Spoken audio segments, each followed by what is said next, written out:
Claire, thanks so much for joining me here today and chatting a little bit. This is a really exciting topic and I'm really excited to get into it.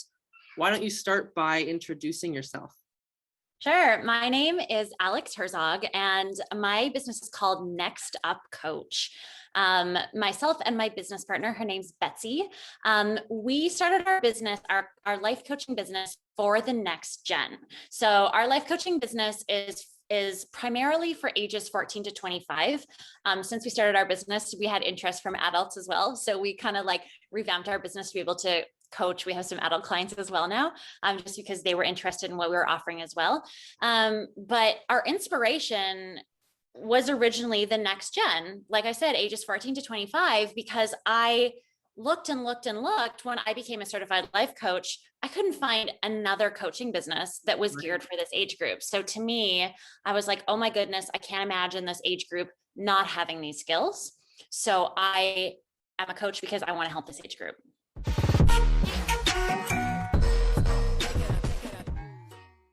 Okay, so coaching is kind of, you can think about it like this. There's where you are right now, and there's where you want to be. And often we get, if I think, okay, this is where I am right now. These are my goals. When I visualize my very best life, this is what it looks like and it feels like, but we have no idea how to get there. It can be really intimidating. So we're like, oh, you know what? I'm just going to abandon ship and just kind of go with whatever comes and kind of take what I can get, rather than focus on my dreams, that eventual goal, that dream life you have. And we actually work with you through all the steps to get you there and teach you skills and tools and principles that are life skills that you can have forever to build toward your best life. Very cool. Well, so you obviously speak very passionately about this. This is something you're passionate about. You and I have worked together on a completely different topic and in a different world completely. So you obviously have multiple passions, as do I. But for this specifically, what is your why for doing this? I love that question. And what does that mean to you? And it is really important asking what your why is, because that's what you come back to every day is your inspiration, what got you into this and why you're passionate about this. And it is interesting that you brought up the fact that we work together, because that really inspired me. I'm sure everyone knows that you're a brilliant actor, performer, singer, all the things. He's amazing, unbelievable. And that's the capacity that we know each other from originally. But I also, like my first career was like as a high level elite performer, similar to yourself, like on big stages and whatnot. And I found that my self-talk was really not good. The way that I was talking to myself, the amount of anxiety that I was dealing with, I was kind of like, the bar for myself kept raising and raising. I was dealing with perfectionism, and like, it was just so toxic and it was really weighing on me. So I was like, okay. And I saw so many of my friends going through that as well. And I just thought to myself, like, we need resources. We need resources to work on our mindset, because without a healthy mindset, you're not going to achieve your goals and you're not going to be happy even, or get that dream job, or, if there's something you're dying to do, if your self-talk is horrible and you're essentially bullying yourself, which is what I was doing without even like realizing it half the time, because I just did it so much, those things are never going to happen. Right. So what we teach is instead of being like, well, just be nice to yourself. Like, that's a nice theory, but there are ways to actually do it, methodically, right? So what we teach you is actually a clear system of how to turn your inner critic into your inner coach. And once you have that foundation of your mindset, then we work towards, building up your confidence, figuring out your joys, your wants, kind of like some of us don't even know. When I started working with a coach, I didn't even know what I wanted. I wasn't even truly aware of what brought me joy, of what I really wanted in my life, of what my strengths truly were, of what my successes truly were. So we do all of that really, like, it's really fun, actually. Like, we do all of that fun and deep work into ourselves to know ourselves, build that confident mindset, figure out what those goals are, and give you skills and tools to move there once you have a complete picture of yourself. It's so cool, because we think sometimes we must know ourselves better than anyone, right? But But then once you really dive into it, you do get to know yourself on a different level. You get to know so much more about yourself, and you start peeling those layers away to It's get so to kind of your true self. And for you, you discovered this new passion, right? This new joy and this new thing in your life.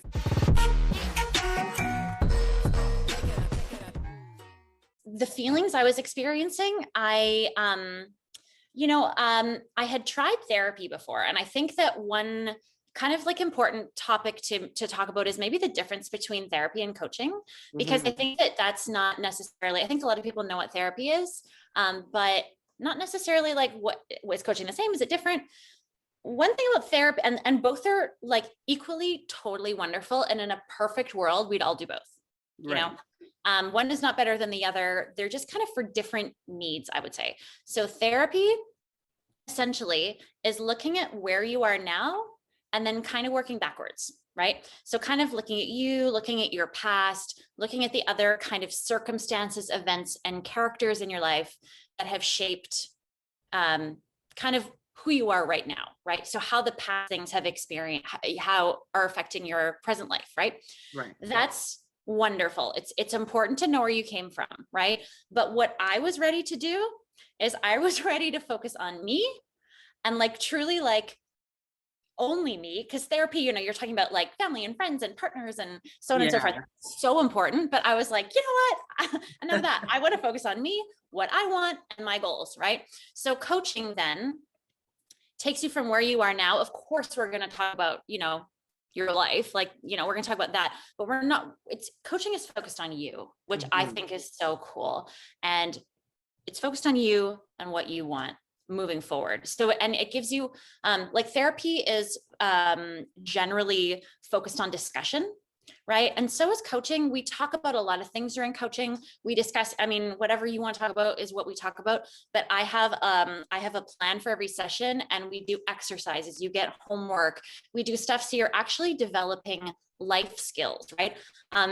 Somebody asked me like, when you have a client, do they stay with you forever? Like, are you going to work with them for their whole life? Hopefully not. And I say that because I want to teach you life skills. So you can apply what I'm teaching for the rest of your life. You know what I mean? It's like that phrase, like if you teach a man to fish, you'll have food for the rest of your life kind of thing. Exactly. So that's essentially what we're doing at coaching. You want it to be a sustainable thing, right? For them. And it's like, what I do here with nonprofits, with working in international, you want to not be needed, right? Exactly. You want to do your work and then step out and let the work just blossom, right? And that's exactly what you're saying about coaching, right? You want to let them take control afterwards. Exactly. Yeah. I want to like what we do in the first session is I give you a sheet to fill out. It's like a PDF, and you fill out your goals on one side and then toolboxes on the other side. And we leave the toolbox for the very last session. But in the first section, you're going to write down all of your goals. And sometimes if you don't know your goals, that's cool. I'm here to, we'll figure them out together. So no worries if you don't know your goals. But for each goal, then in our last session, we have a toolbox for each goal. So when you come back to that goal, and let's say your goal is like, I want to work on my confidence. In the toolbox, we'll write down all of the tools and exercises and worksheets and stuff that we worked on together to build up your confidence. And so maybe in like 2 years, when you're like, like my confidence is like feeling like crappy right now, you go back to that toolbox, right? And you can reference the tools that you learned, and it's all right there for you.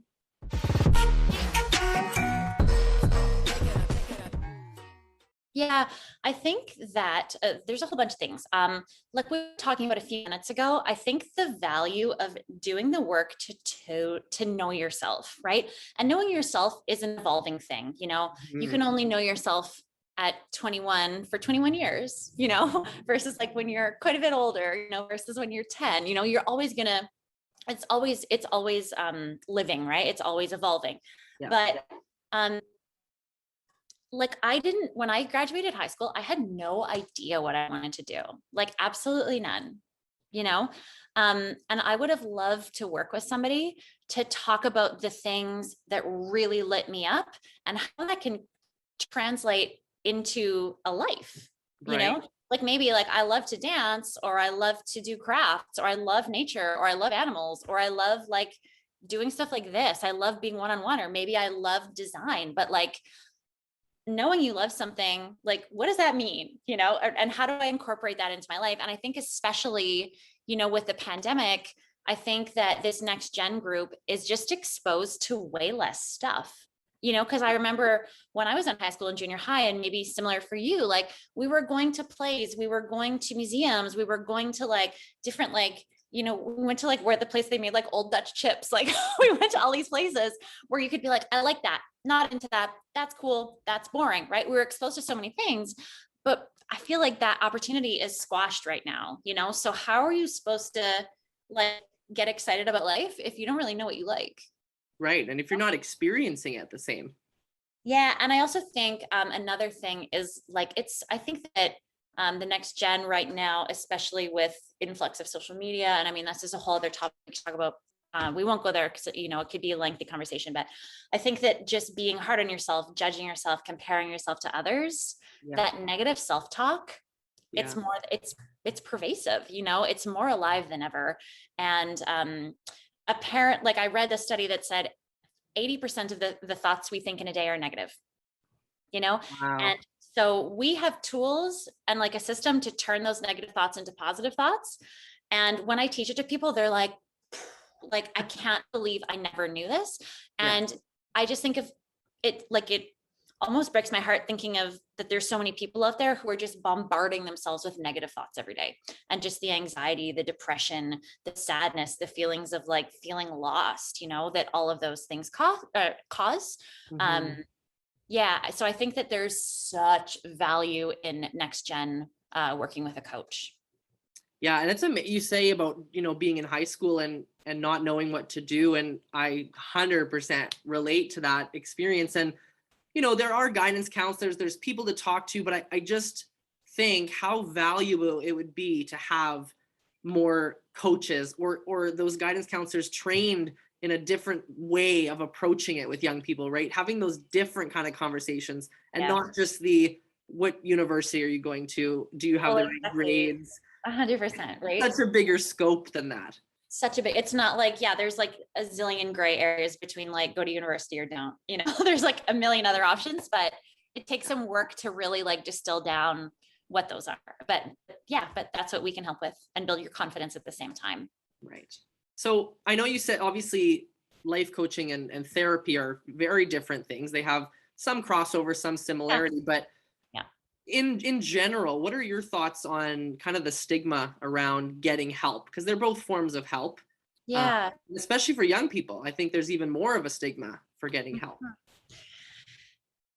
Yeah, I think that is, it's unfortunate. I do think that it's evolving. I do think that it's changing. I do think that I found the Olympics that just happened. For anybody who watched the Olympics and sports fans, I saw that as like a turning point in our culture, seeing athletes that we admire, people who are at their, their top peak physically and mentally, say, I can't do this right now. I need help.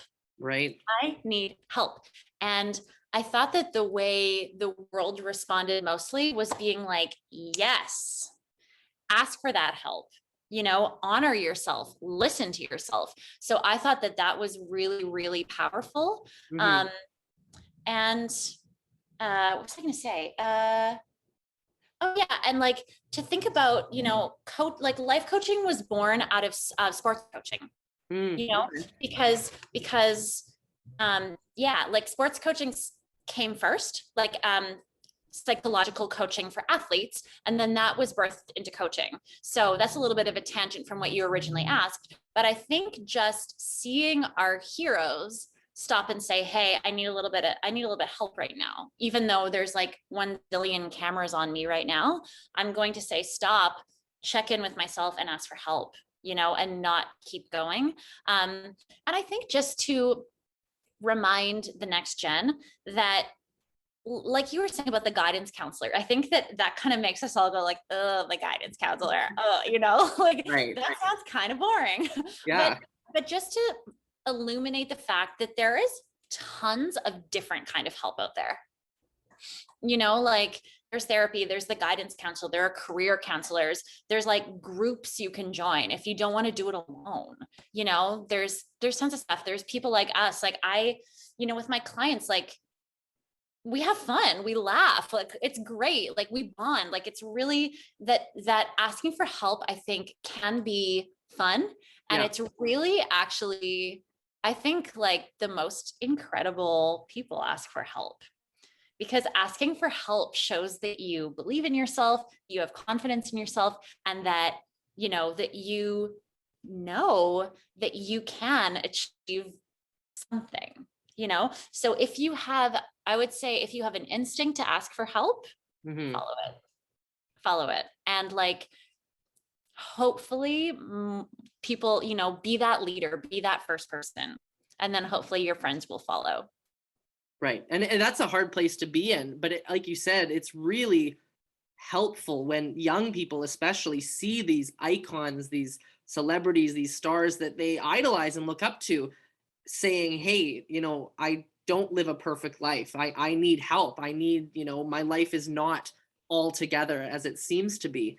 Because that's so much more relatable. That's the average everyday person struggling with life.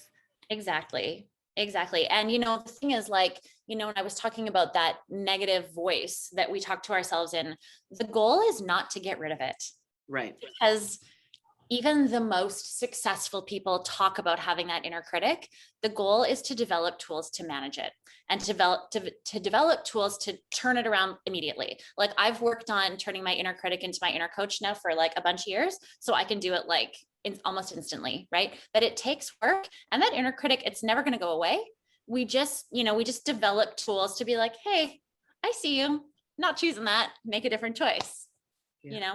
Yeah. Awesome. So we obviously, you know, don't have time to talk about what an entire, you know, session with you looks like, or what an entire program looks like. But, you know, when someone's coming to you, a young person is coming to you looking for, you know, help and information on what's next in life, what is some of the advice that you would give to them, and what are the steps you work through together? Yeah. So, yeah, I think I kind of talked about this already, but just to sum it up. So first, we talk about your goals. We help set goals together. So you will talk to me about what you're experiencing, and we'll talk, you know, we'll turn that into a goal. So our coaching has a focus, right? Mhm. And then we work on mindset, which is turning your inner critic into your inner coach. So what's going on in your mind? From there, we do self-image work. So what are my joys? What are my wants? What are my strengths? Like most of us don't even know what we're actually really good at, because I think that inner critic is like, you're bad at that, you're bad at that, you're bad at that, you're bad at that, you know? So Right. like, so we have it actually like quite an unbalanced view of ourselves, because most of us could tell you all the things we suck at, but not the things we're great at, because we don't actually spend time. Like we don't spend time with that, thinking about that, right? No. So we do a lot of that work. And then from there, we visualize your life, right? Once we know what you love, once we know what you want, once we know, you know, who you are and what your strengths are, we brainstorm like this most incredible life. And then from there, we set goals, right? So we take that big kind of visualization and we set goals. And then from there, underneath that, I teach you a whole bunch of principles and skills to get from where you are now to those goals. So it's like a linear plan. Wow, that's awesome. Well, you know what, I think this is so exciting and so interesting. And I think that so many people, like we said, would benefit from something like this. And knowing you and have worked with you, like you are like the perfect person for this, because you are so easy to talk to.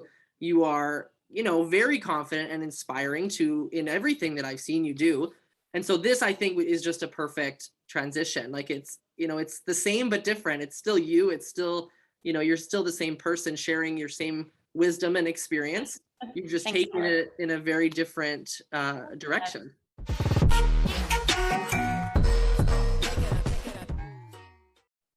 I think just when you're dealing with stress or anxiety, that means that your brain is either in the future or the past. You know, often when we're dealing with stress, we're thinking about things that have already happened. You know, we're thinking about like, oh, like this morning, like I forgot to like do that. And, you know, I gotta like pay this bill by the end of the day and I forgot to call that person back. And it's like all of these things, right? Our brains are like thinking about the future or thinking about the past, right? So very rarely is our brain with us in the present moment. you know? So as much as we can find, and this is one thing that we teach, moments of mindfulness, and Mm. that does not need to be a formal practice. Like it doesn't need to be us like oming it out with our legs crossed in a quiet room. Like it does not need to be that. You can do it riding the subway, or you can do it riding your bike, or you can do it even grocery shopping, right? But just to find 3 minutes Mm-hmm. to let your brain just stay present. And how we do that is just by breathing.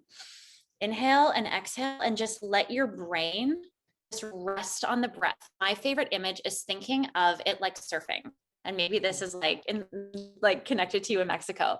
But like if the breath was the wave, just Right. let your brain be the surfer just for 3 minutes, right? And that calms our system and lets us, it's interesting because when we have even just 3 minutes of mindfulness, it's twofold. It calms us and energizes us because all of the systems in our body go from doing this to right. So we feel calm, but we also feel energized because our bodies now and our brain is connected way more efficiently, right? So we get all of this energy that was being wasted in kind of like spinning out of control, right? Yeah. So even just like finding moments to connect to your breath, and if your brain starts to kind of go away from you, non-judgmentally, just invite it back. You know, the whole thing is like about not judging our breath. We're bound to like start to daydream about something, or like, you know, start to like make our list for the rest of the day. But just to keep inviting it back, and just to find like a few moments of calm, just to develop that practice. It's so important. Yeah. And just bring you back to the center, right? Centers you, grounds you, like you said, to find that presence, right? How much of the day do we spend absent and not present in the moment? I think a lot of it, too much of it. Yeah. And to take those few minutes, like you said, it doesn't have to be this big thing that you're committing to every day, but just those 3 minutes. That's a good reminder. I love that. Yeah, for sure. And it just like, it helps us feel happy. It helps us enjoy life. Like, you know, you could spend those 3 minutes it's like fall here in Canada, like walking and just like taking it in, you know, just being present and like smelling those leaves and noticing the colors and hearing like that rustle. Whereas like if your brain is doing something else, you're missing all of it, you know, and those are the things that make life wonderful and really bring us joy and happiness.